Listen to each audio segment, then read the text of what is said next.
Good morning, and welcome. We're so glad all of you could hop on this morning. Got several coming on as we open the lines here. Inviting you all in with a warm welcome today to join our conversation with Women in Need. As we're getting started, those of you that are joining us, we have a little bit of an icebreaker. We'd love to kick this thing off with some conversation in our chat comments, and we'd love to know what it is that you've been doing to help keep you sane and peaceful and just embracing this whole season of quarantine. What are some things that you've done that have brought you joy and positivity in a time that we have so all endured and just a radical season of change? So what are some things that you've been doing? Is it exercise? I love Zoom as a platform to connect with friends and family. Hopefully you've had some additional time to spend with family, but we'd love to know what are some things that you have been doing. And if you join us in the chat below, we'd love to share in that. I know for me personally, exercise has been a wonderful thing. Any amount of sunshine has been my saving grace during this crazy time. Jeff says, large iced coffees from McDonald's and walking trails. Yes, absolutely. Embracing silence and time alone. You know, I think it has. It's been a great blessing to have some time just to ourselves. Runs and yoga. Yes, love yoga. That mindfulness, being present, that's been a big one. Good deal. My kids and I have watched lots of movies, most definitely. Yes.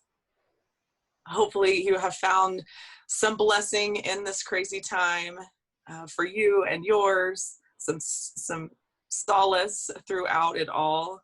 There's always something good to find, even in tough situations. Sunshine, walks, most definitely. Thank you guys for joining. If you're just joining us, we're just simply taking a moment here before we kick things off to share what are some positive things that you and your family have done together to keep things positive during this crazy pandemic and really this wild season that we've walked into in this new year. Exercise, creating routine, that's fantastic. You know, when there is no routine, it's important to find new routine. I know I was thinking just the other day how great it's been to keep that waking up at a certain time of day, and whether it's just been engaging in reading a good book or doing something that's just keeping my mind, you know, running in the right direction, taking a walk, listening to a podcast. You know, there's a lot of things in that routine that can be positive for us mentally. Gardening, walking, lots of social media, movies, and reading. Good for you. Good for you. Well, we're excited to continue to welcome everybody. And if you're just joining us, we were just speaking about some positive things that we've been doing to keep ourselves going through this crazy time that we've been in throughout this pandemic. And so lots of positive things here we can see in the chat box. We're thankful for you guys sharing. And really today, as we begin our conversation, we want to invite you to engage in conversation about the topics we're going to discuss today. Some things we will invite you into the chat, and we'll let you know when that is. So as we ask questions, we invite you to carry along the conversation with us. We will begin, we will leave some time at the end for some questions and answers about our discussion today. And again, we will have some poll questions, and these are anonymous polls where you may respond within the polls, but we want to invite you into our conversation today and hopefully leave you learning some new things. With that being said, I am Tiffany Storm, and we will go ahead and kick things off today. I'm Tiffany Storm, and I come to you from Women in Need, and the overview topic today that we want to share and the message that we hope to deliver is that when it comes to dating abuse and domestic violence and the mission that we carry as Women in Need, we want to remind you that we are all in this together. We actually all have a part that we play. And so today we hope to empower you and encourage you with some new knowledge and information and ways in which you are a part of the solution in helping us to prevent and end domestic violence, family violence, dating abuse. So we're going to dive a little deeper into this conversation today. With that being said, next slide. Again, my name is Tiffany Storm, and I do serve women in need as the education specialist for Hunt County and all the school districts that reside within. So my predominant focus is 6th through 12th grade, and we also do community events and awareness as well. We're excited and honored to continue to have this privilege to serve you all at Texas A&M University there in Commerce. So we're excited to join you today.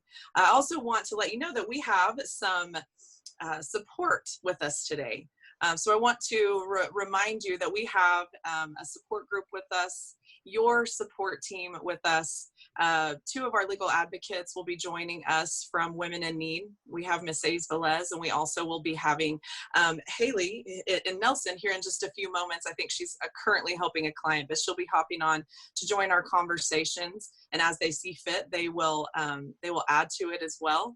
And then at the end, they'll also be available for questions and answers. So they serve as our legal advocates, and they're serving clients on the front lines every single day here at Women in Need. So we're really privileged to have them. I also want to remind you that we have Elizabeth Martinez, who is your Victims Outreach Coordinator there at Texas A&M.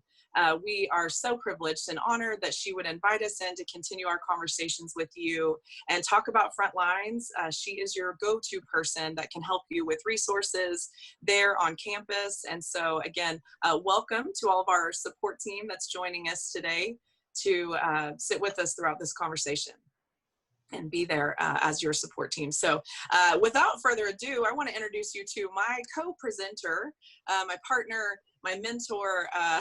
He works alongside me with the Women in Need. He is the education specialist for Rockwall County. So we cover a lot of ground together.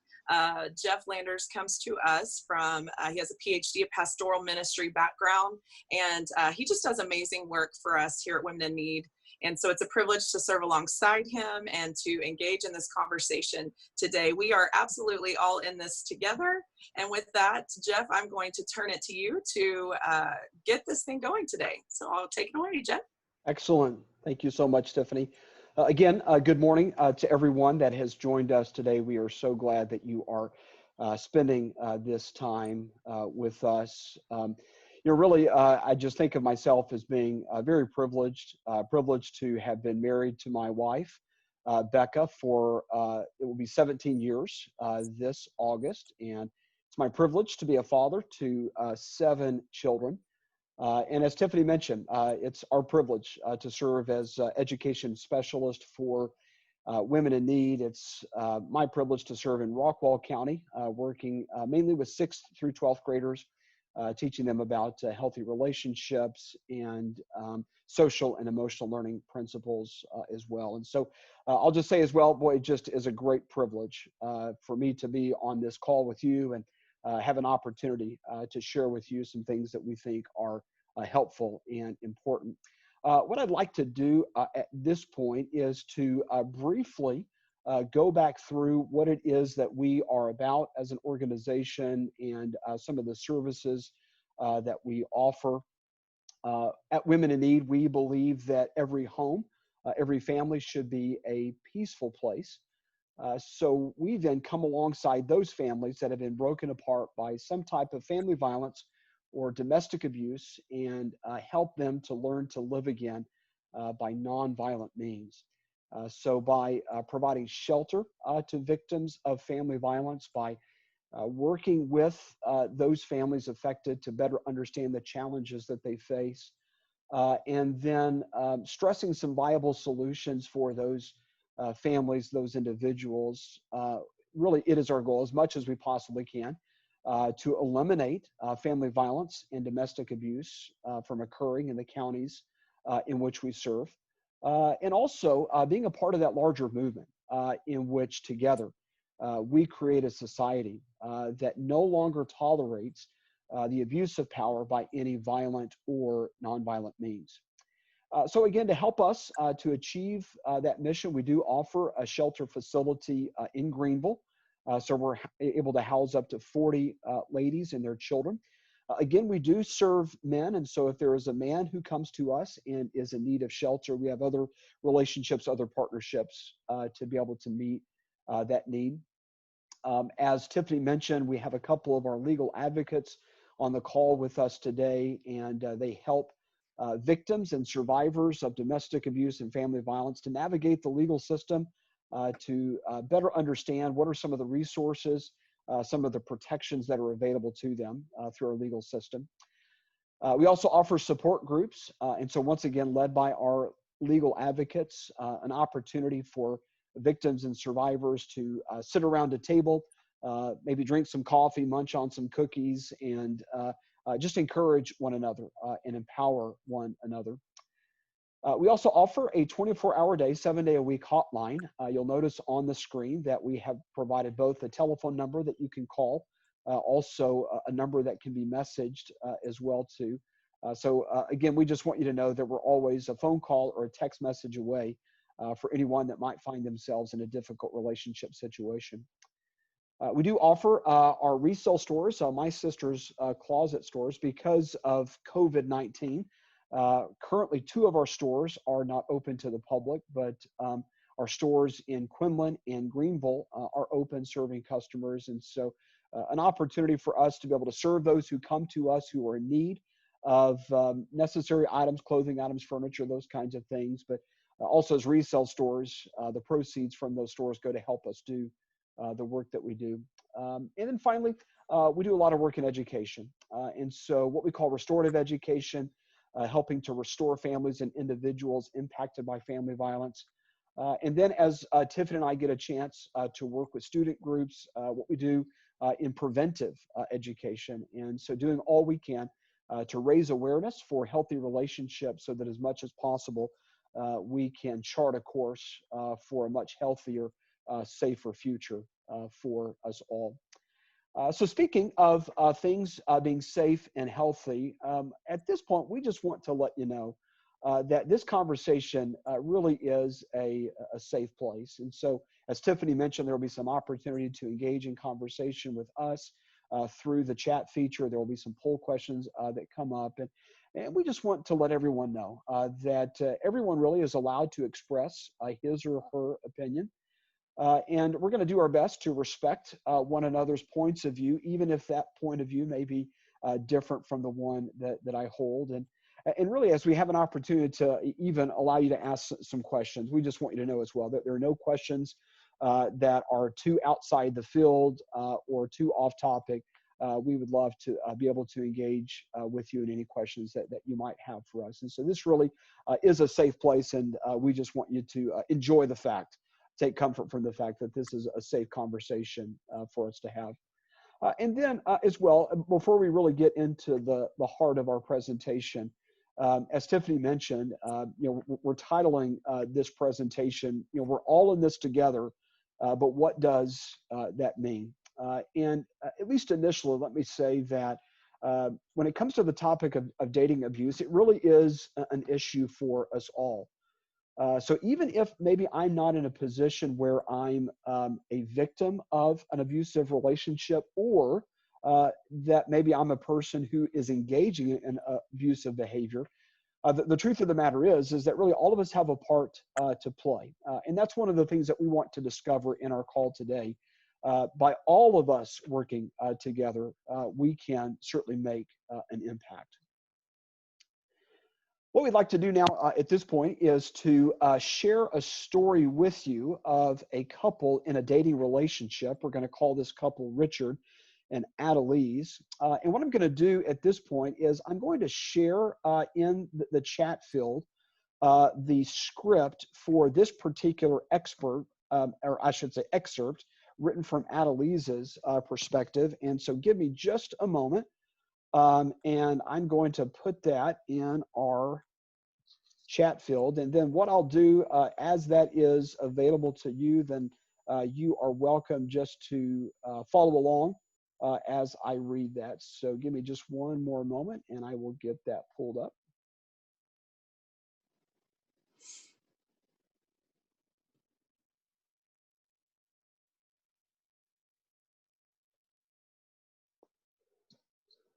Okay, so that should now be available to you in the chat section. You can simply click on the link, and that'll give you an opportunity to follow along as I read this particular story. And so what I'd like you to do is you listen to this story, maybe as you follow along as I read this story. I just want to have you consider how does this story impact you? What are maybe some of the thoughts that come to mind as you hear this story? Because at the completion of the reading of the story, we're just going to simply to ask you to chat some of your initial thoughts. So here we go. So Adelise is describing her relationship with Richard, and here's what she says. What hurt me the most were his mean words. I wasn't used to the kind of names he called me. My parents never allowed that kind of language. I cried a lot. I walked looking down. I'd skip class a lot, and although I made sure I passed, I was falling behind. I was miserable. I'd tell him he was hurting me verbally. I'd try to break up with him. Then he'd cry and say, I'm sorry, don't leave me. I'll stop hitting you. I'd believe him because I didn't want to leave him. I wanted him to change. He had to make sure I wasn't doing anything. He'd find out from his friends if I was talking to someone, and we'd get in a big argument. He'd call me disgusting names and make me cry. He'd hit me, push me, sop me in the stomach and the head. He was smart. He knew not to leave me with bruises that showed. He told me about the problems his parents had. He used to jump on his father to stop him from hitting his mother. He said he'd never hit me like his father did. Then, when he hit me, he'd say he didn't mean to and turn it around so that it was my fault. If you just didn't do those things, I wouldn't hit you. In other words, I shouldn't get him so mad or provoke him to hit me. Now, again, at this point, what we'd love to do is just to hear your reactions to that story, whatever thoughts that you may want to share. And so feel free to head to your chat section now. Again, just give us maybe some of your initial thoughts, even maybe some feelings, some emotions as you heard this story being read. And then what I'll simply ask Tiffany to do is she'll just read your comments aloud so that we can take a look at those and have a discussion around those reflections on your part. So again, just tell us simply, what are your thoughts on Adelise's relationship with Richard?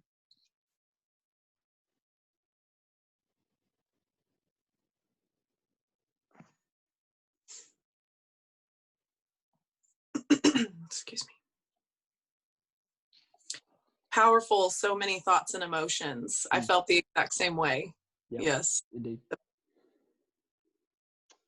And what we will do is we will talk in just a moment about how this relationship specifically is making Adelise feel. And so certainly appreciate the comment on the emotions that really for Adelise would be very much a kind of a whirlwind.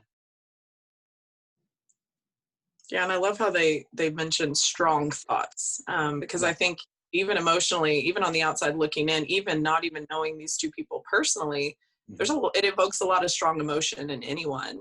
So I think that's powerful. Yeah, absolutely. And we may want to go on to the poll question too. Absolutely.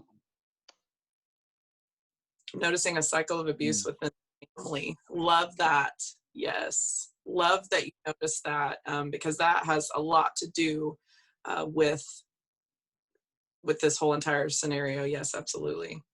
The abuser tries to convince the victims that it's their fault. Yes, yes. These are some great initial observations.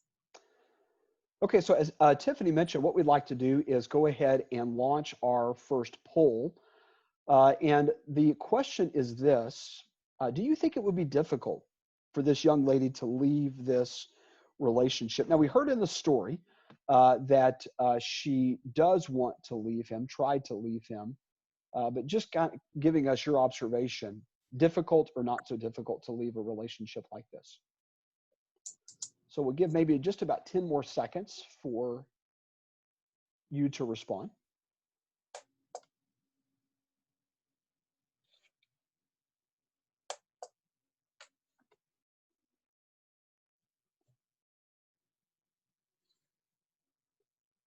I also, while you're doing that, Jeff, want to mention how Beverly mentions here, after after a victim has heard from an abuser for so long, trying to convince them that their behavior is their fault, it can become easy to believe that sort of story.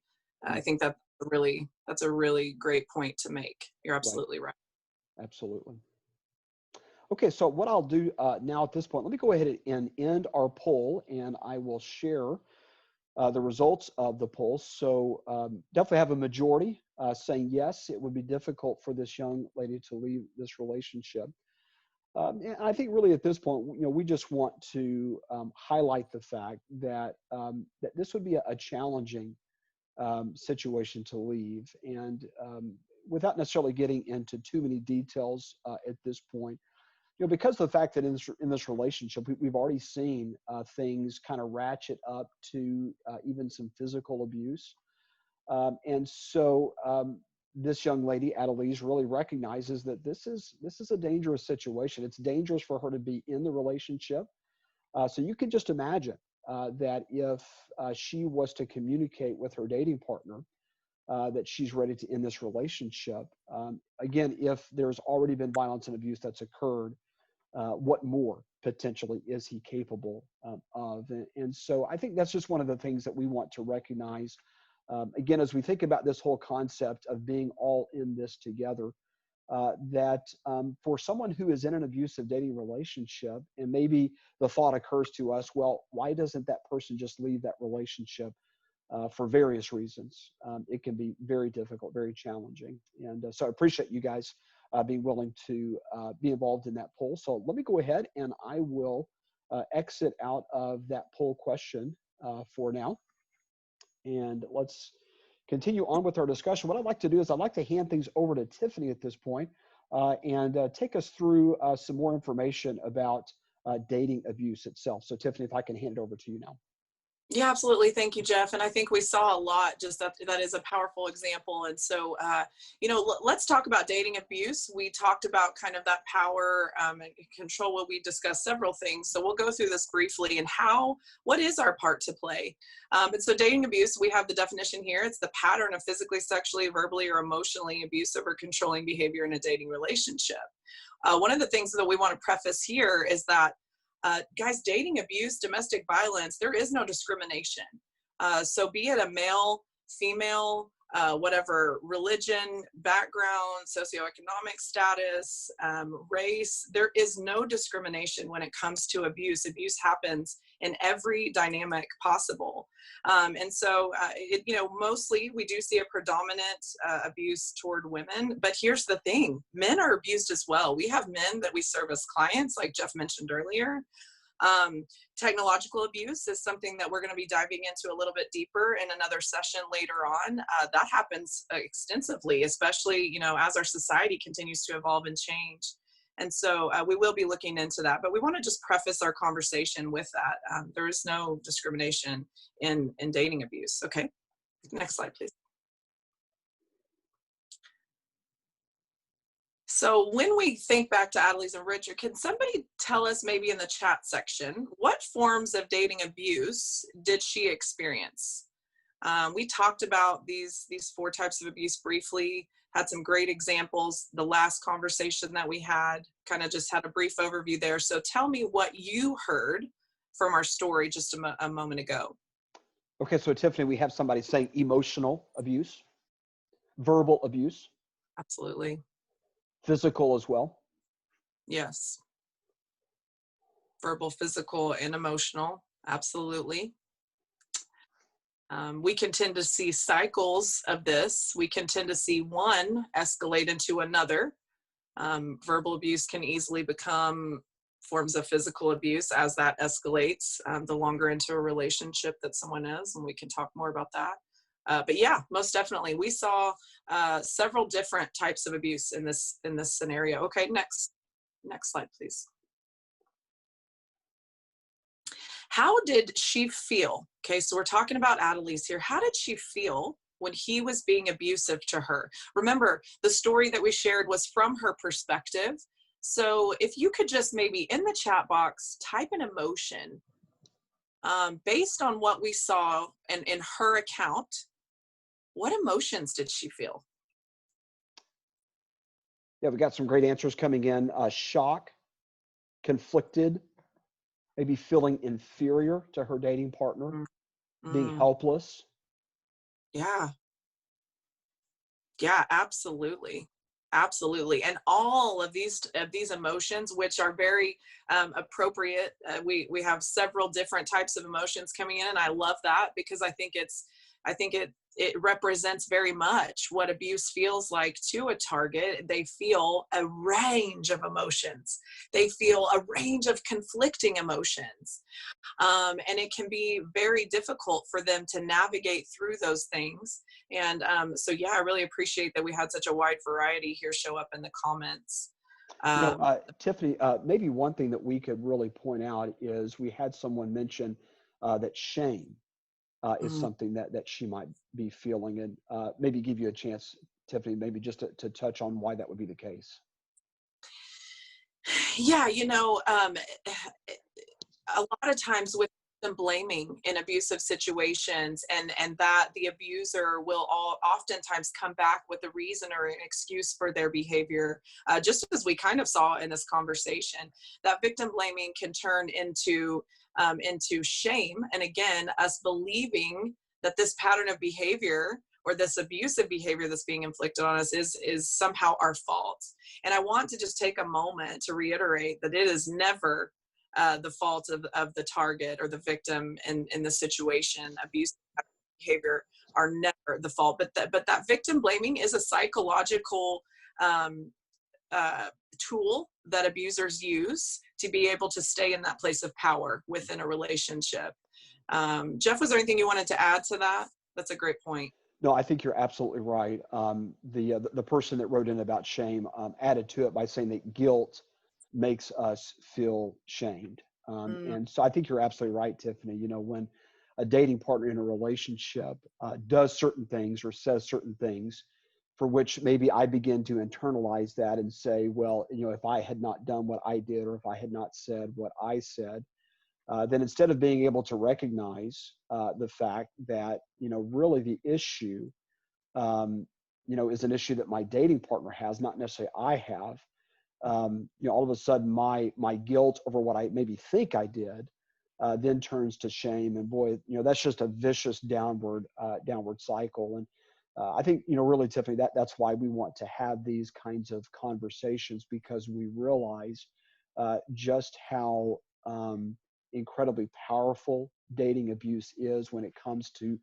chipping away at our individuality, chipping it away at our self-esteem, chipping away at our confidence in who we are as individuals and in our abilities as well. And so not to in any way, take away, from the physical effects of physical abuse, or, the physical effects of sexual abuse. There's just something about that psychological, emotional abuse that happens. Even recognizing that it happens when physical abuse occurs, when sexual abuse occurs.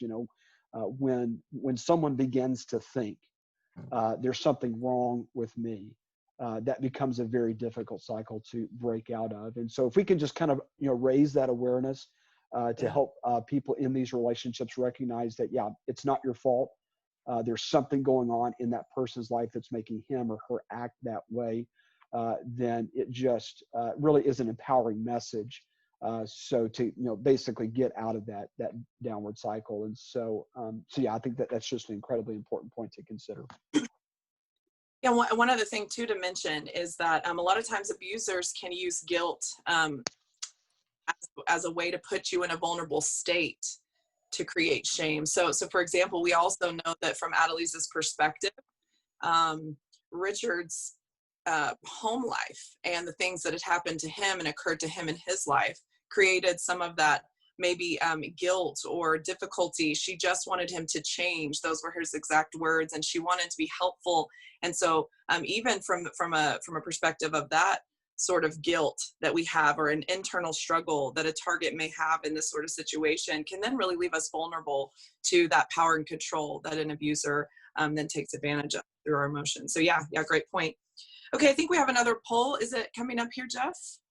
Yes, I will get that next one up for us. Awesome. Okay, so if we find ourselves in this situation, right, just that multitude of emotions and things happening, the psychological effects, the physical, emotional, mental types of abuse, what could be some of the effects of this type of abuse on a person? So if we were to really put ourselves even in Adelise's shoes here, if you would just take a moment in this poll, and click on the ones that you feel like could be effects of this type of abuse on a person, individual in a relationship such as this. And just really quickly, you know, the options we have are feeling ashamed, feeling anxious, becoming depressed, thoughts of suicide, poorly in school, so doing poorly academically, losing interest in friends or favorite activities, dressing different, or even changing your lifestyle altogether, or engaging in any type of self-harm or eating disorders, things like that. So let's take a 20-second pause here and just really think to ourselves what might be some unfortunate effects of this type of abuse on an individual.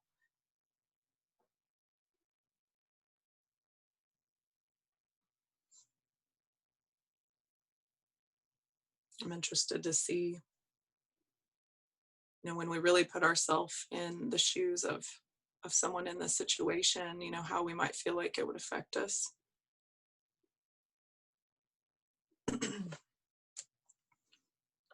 Okay, Tiffany, I think I will go ahead and end the poll at this point, and I will share the results with us. Awesome. Mm. Wow. Yeah, this is really good. I'm actually just looking at these results.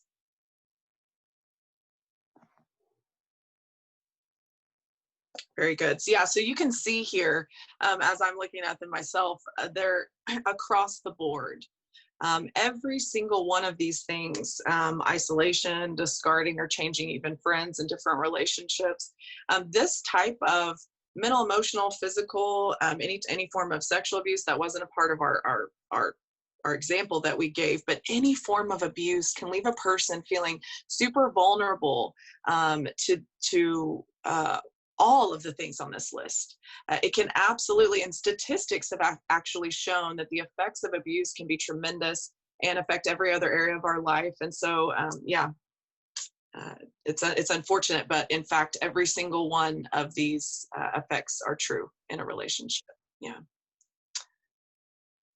Okay, next slide, please. And again, as Tiffany had mentioned, you know, it's really never the fault of the victim for the abuse that has occurred in that relationship. And so we just want to emphasize that once again, that nothing that Adelise says, nothing she does, nothing she believes or wears causes her dating partner to have the right to hurt her or to abuse her in any way. And so, again, just a good reminder for us that when we look at a person like Adelise, we would never want to assume that she's done something or said something that's caused this to happen.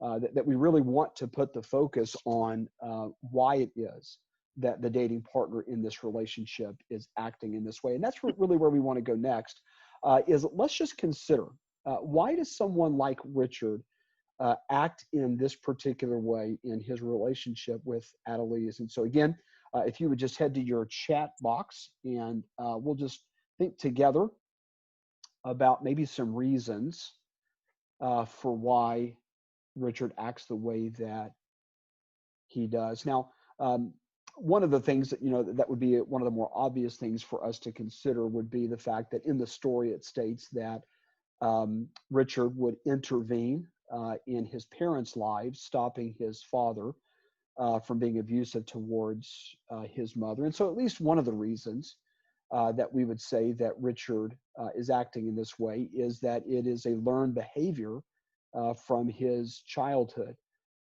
And, you know, maybe there's a certain, you know, to a certain extent in Richard's mind where he thinks to himself, you know, maybe this is just a normal way that people relate to one another in a relationship. You know, in the most formative relationship of my own life, my relationship with my parents, I saw this happen. And so, you know, maybe that's, you know, just how any relationship is. And so, again, feel free, if there are some other things that come to mind on why Richard would act this way in a relationship, feel free to share those with us, and we'll let Tiffany shout out some of those for us. Yeah, I think that, it's really an echo of what you were saying, Jeff. We've got childhood environment included abusive relationship dynamics, family of origin and belief systems. This may be Richard's norm, right? So this may be what has always been normal and acceptable. It may be what he considers to be normal for a relationship. Fear, that's a great one. Fear of, losing something like the relationship. So again, that kicks in the power and control. I like that. Suppressed anger based on experiences with his parents. So it's modeling that toxic behavior. So yeah, I think we see just that, this reiterating pattern. We have, he's not learned or had an example of what healthy looks like. And again, I think it's why Jeff and I are so passionate about the work that we do, because we change the thought process for people.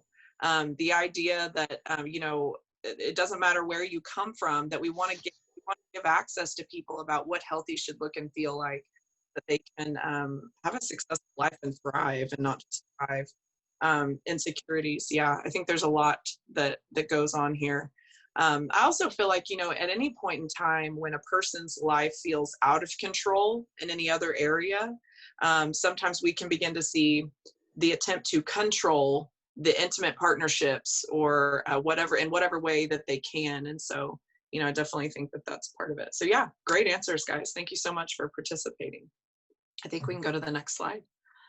So we're going to dive in, guys. We're all in this together, but what does that look like? So really quickly, we want to spend just a couple of minutes here, and I want to identify with you the three really types of roles that are included when it comes to dating abuse. So next slide, please. The first thing that we want to define here is the abuser, which I feel like is the most obvious, person. And in our situation that we gave with Adelise and Richard, we have Richard as the abuser, unfortunately. And this is just the person who physically, sexually, verbally, or emotionally hurts or attempts to control an intimate partner. Okay. And now again, this is a person that needs their own assistance and their own help in what healthy looks like as well. And so, we have empathy for all roles in dating abuse or any type of domestic or family violence, right? We have empathy for each role in knowing that, again, we all have a responsibility here for how to help end this overall cycle of abuse in our world, really. And so if we could go to the next definition here, we have our target, which was Adelise in our story. She's a person that's subjected, or I say she, again, there is no discrimination. It could be he, it could be any relationship anywhere, but the target is simply the person who is subjected to controlling behavior or hurt, very physically, sexually, verbally, or emotionally by an intimate partner. Again, no form of abuse is superior to another. Abuse is abuse. I think sometimes we see our target minimize certain types or forms of abuse, and they even may have their abuser do the same, to where if the abuser feels as if they're not abusing them physically and they make their behavior acceptable, the target may then begin to believe that. And again, all abuse is created equal. And so this is just the person in the relationship. Another thing I want to mention is that in toxic relationships, we may even at times see a back and forth pattern where people change roles. If we begin to adapt to a really toxic, unhealthy relationship, we may begin to pick up patterns to where we may even see the target and the abuser exchange power in a very unhealthy way. So I want to point that out as well. Okay, and then next slide, please, Jeff. Lastly, we want to talk about the bystander. Okay, so our bystander is going to be any person who is aware or suspects that someone's being abused in a dating relationship. Okay, so the bystander may become aware of the abuse through the abuser or the target's actions or words. Now, again, it's important to understand that a bystander may not be witness to abuse in a relationship, but any time that a person has that knowledge or suspects that it's happening, we want bystanders to be empowered to take some sort of action, And so whether we are a target in a dating abuse situation or domestic violence situation, whether we're an abuser or we are a bystander of either the abuser or the target or the situation itself in any form or fashion, we want to kind of empower you guys with a few tips and things to do if you find yourself in any one of these roles, right? Because we all are in this together, and it does take every single one of us. And so really quickly though, I want to kind of bring to light or ask the question, next slide please, Jeff. Who are bystanders? So if you guys wouldn't mind, if you would go to the chat, I would love to get your opinion on, if we think of a bystander as a person who might suspect or be witness to, who would be some examples of bystanders to dating abuse? So if you wouldn't mind to jot down some examples, or what is the first thing that your mind may go to as who a bystander might be to abusive situations in the chat? I would love to know what your thoughts are there.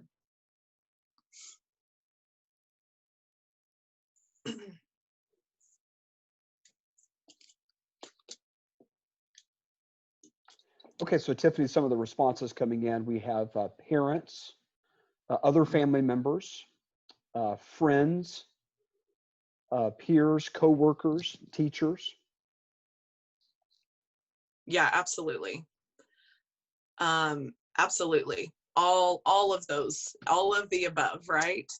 It could be a close friend. It could be a friend of a friend. It could be a peer, someone that you're going to school with. It could be a professor. It could be a parent, an aunt, any family member, any association. I love that someone mentioned a coworker, right? So there's really a vast majority of us that may not find ourselves in the relationship itself that's abusive, but we have just a big of a role to play, right, as a bystander. And so we want to share here some ideas on what to do if you were to become a bystander yourself. How could you take some sort of action or play a positive role in this situation if you found yourself there? So Jeff, I'm going to turn it over to you to kind of go through some thoughts here. Gotcha. And Tiffany, really appreciate that. What I'd like to do is just launch another poll, really just a quick one here for us. Has someone you've known been in an abusive dating relationship? And so if you would just simply give us a yes or a no.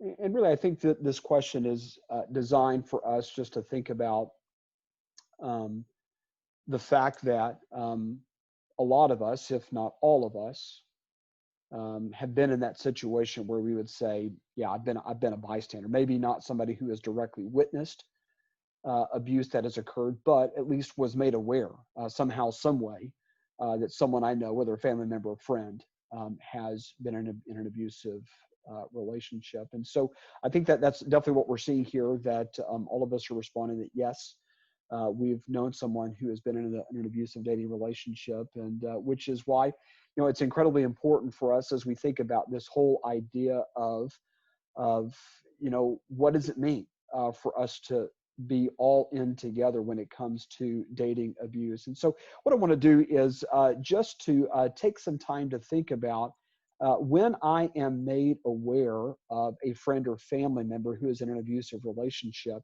what does it look like to be a bystander in that situation? And so just a few tips we'd like to share. First of all, we think it's important that we take the time to acknowledge that the abuse has occurred and really express concern for that person's safety and well-being.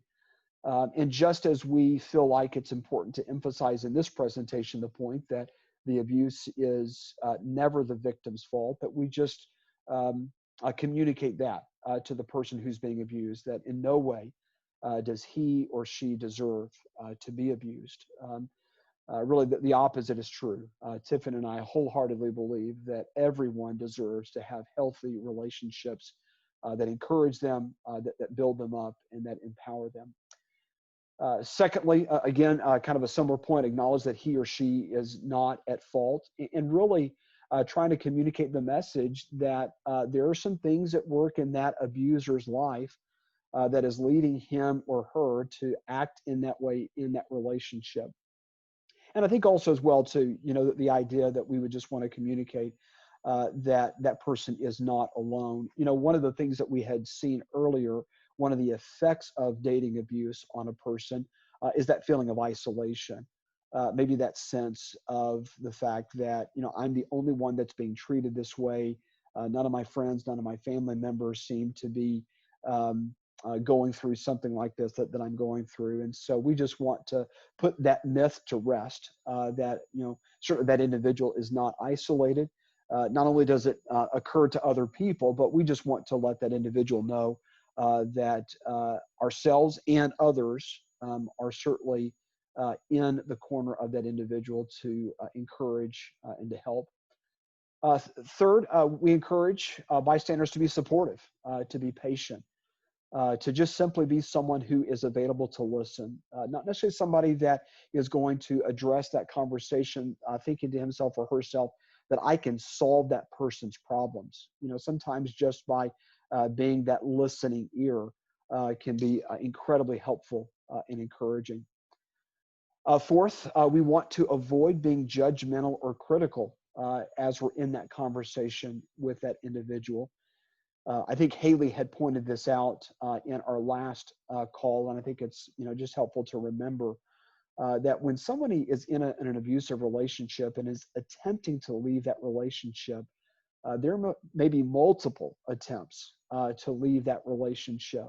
And so we kind of see, kind of this back and forth approach to dealing with the abuse that is occurring. And so really trying to resist the urge then to think to ourselves, there must be something wrong with my friend, with my family member. Why doesn't he or she leave and just stay gone? But just realizing that that because of the emotional abuse that has occurred, because of the insecurity, because of the fear, and the reality that for some in an abusive relationship, it's actually easier to keep them close because then the person being abused knows where that person is instead of the constant fear of where is this person? Is this person going to approach me in a public place, or is this a person going to approach me as I'm walking home from work or walking home from school, so on and so forth. And so again, many reasons why a person would want to go back to that relationship. And so we just again want to avoid being judgmental or critical. One of the things that would be super helpful to do is to encourage that person to talk to people who can help, even offer to go with that person. And so again, as we had highlighted your support team at the beginning of our call, people like Elizabeth, your victims outreach coordinator, people like Haley and Sadie's legal advocates for our organization, great individuals to talk to think about what do I do in this situation. Next would be to help that person develop a safety plan. What does it look like for this person to remain as safe as possible while he or she is navigating the relationship and maybe even thinking about ending that relationship? And again, the support team on the call is always available to help with that. Also do want to mention that there may be an opportunity to approach the person who is the abuser if it's safe to do so. And bring awareness to that individual, the hurt he or she is causing. And again, we do want to emphasize only if it is safe to do so. Never would we encourage anyone to put himself or herself in harm's way in doing something like this. But if you have a relationship with that person who is responsible for the abuse in the relationship, this might be a great opportunity to have a conversation with him or her as well. And again, just reminding ourselves that, again, our job is not to rescue, but really our job is to be as supportive as possible. One of the things that we would want to think about here is that really the person who is the target or the victim in that relationship is an expert on his or her situation. And so what we're simply trying to do is we're trying to come around that person to support, to again be a person maybe that individual is going to process out loud their thoughts and their emotions so that as a sounding board, we're just simply helping that individual kind of connect the dots in terms of what's going on and to think about what should be my next steps at this point. Now, talking about then ways that we can be of help to someone who is in an abusive relationship, let's go for just a moment back to Adelise and Richard's story. So in light of what we've recommended as helpful ways to be a bystander, what would be some things that you would help Adelise with, or what would be some ways in which you would approach Adelise as a bystander, becoming aware of the abuse that is occurring in a relationship? And so, again, we're just going to ask you to go to your chat field. And if you were Adelise's family member or friend, what might be your first step as a bystander in providing her help and support? What would you do?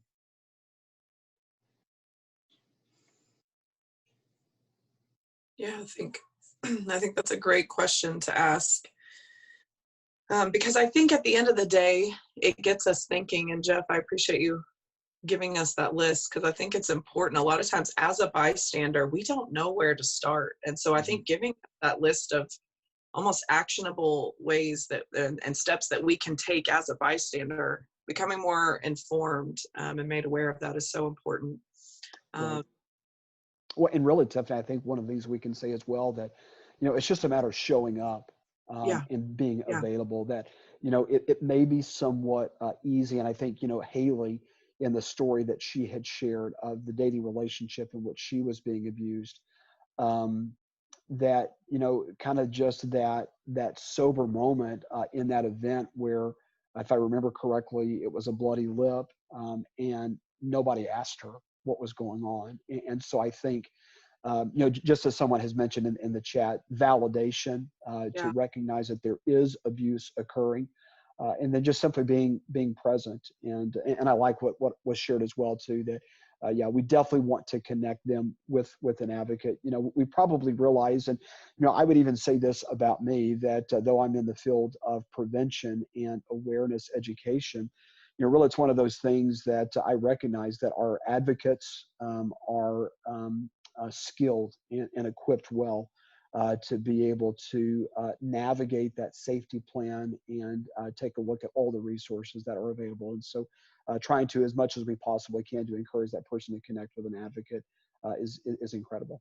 Yeah, and I think too, I love what's said here. I think as for me, I try to leave an open-ended question asking, how are you doing? And I think, I apologize. I think at the end of the day, too, something that keeps us back really as a bystander is kind of this idea that it may feel like, well, it's none of our business, or it may feel like we can't rationalize what's going on, or we try to create our own story or meaning as a bystander, and just we almost feel overwhelmed with how do we respond.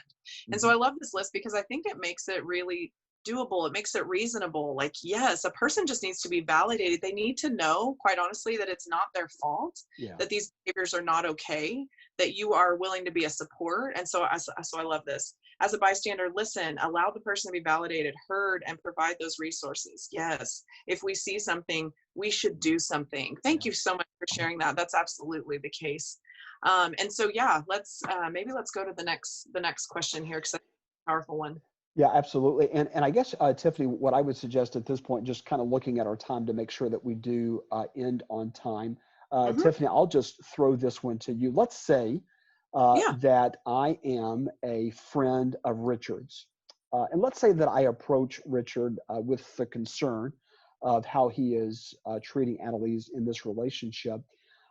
And let's just say that I've become aware of the fact that there was a physical altercation between Richard and Adelise.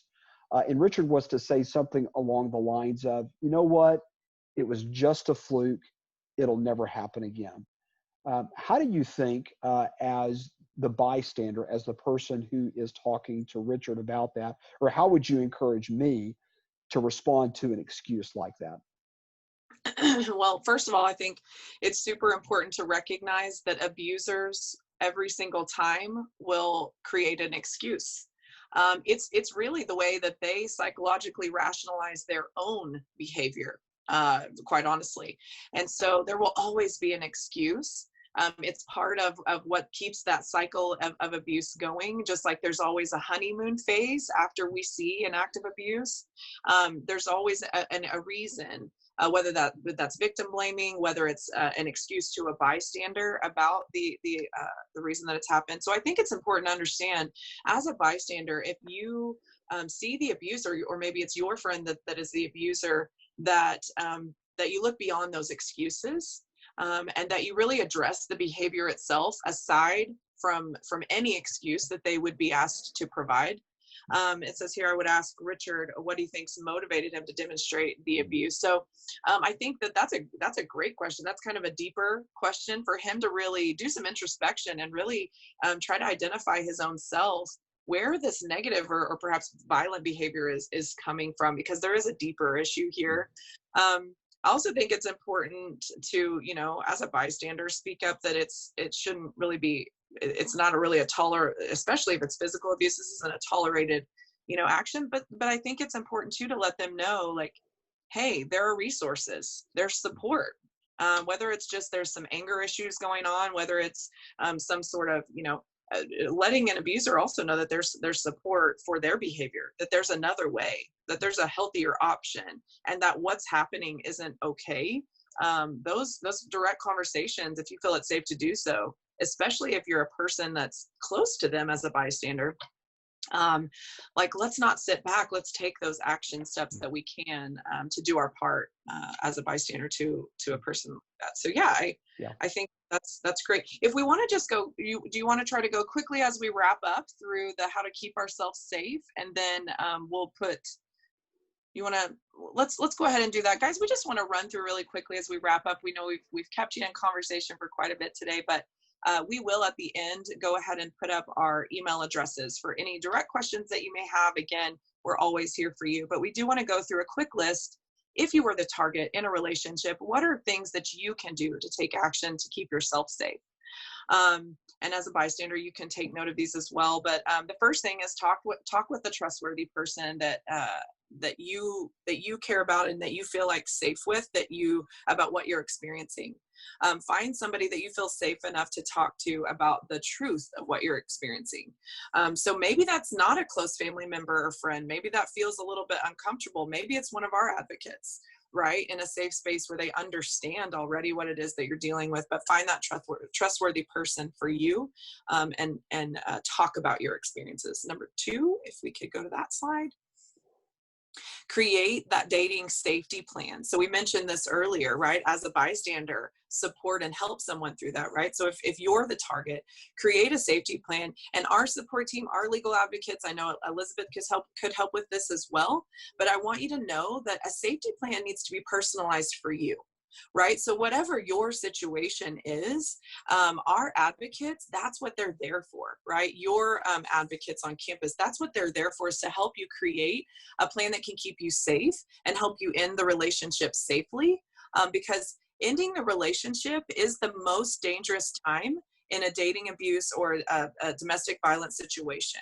Right? So it's important to know that abuse thrives in control and power, right? So the moment you begin to try to create a plan to remove yourself from this control and power is the moment you can really find the abuser in a very irrational, highly emotional state. And so we just want to make sure that we are really creating a safety plan for ourselves. We will talk about this, how to end relationships safely. We'll have a whole topic of discussion on that. Okay, can we go to the next slide, please?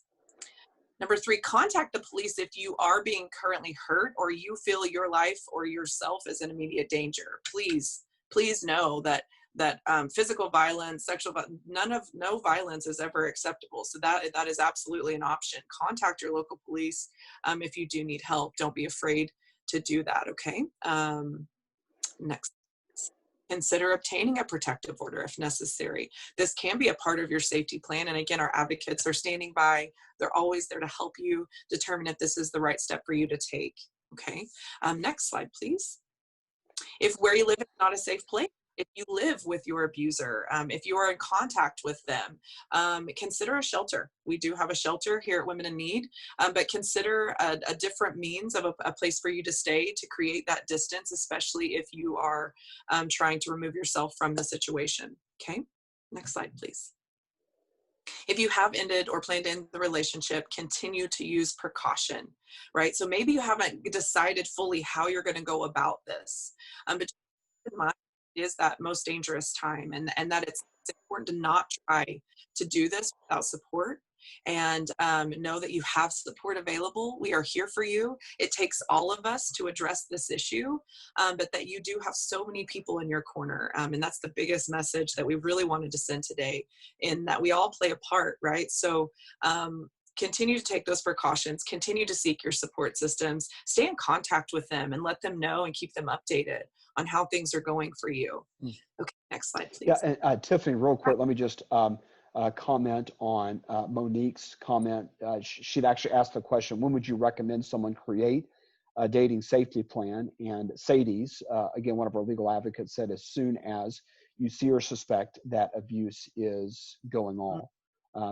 So, yeah, I think that's helpful information, that's not something that has to, like we've got to check off certain boxes to make sure that that's in place. But yeah, as soon as we see that beginning to happen, suspect it's happening, we can move forward on that pretty quickly. There's also a question that's come in as well too, and maybe Sadie's, you could answer for this for us as well. The shelter in Greenville stays full. Where do you refer families? Sadie's did go ahead and chat in. There is a national domestic violence hotline, many other options. Sadie's, anything more that you would want to unmute yourself and share with us when it comes to availability of shelter for victims? Yes, I mean, that's something that some people don't know, that there are many shelters in different areas. I mean, locally and in surrounded areas. So that's why the main thing for us, because it's the domestic violence hotline number, because that's like they have a database that they can connect you with any area that you want, even outside of, Texas or something. So there are plenty in Dallas area, and I mean the surrounding areas, not only locally, but there are many options out there.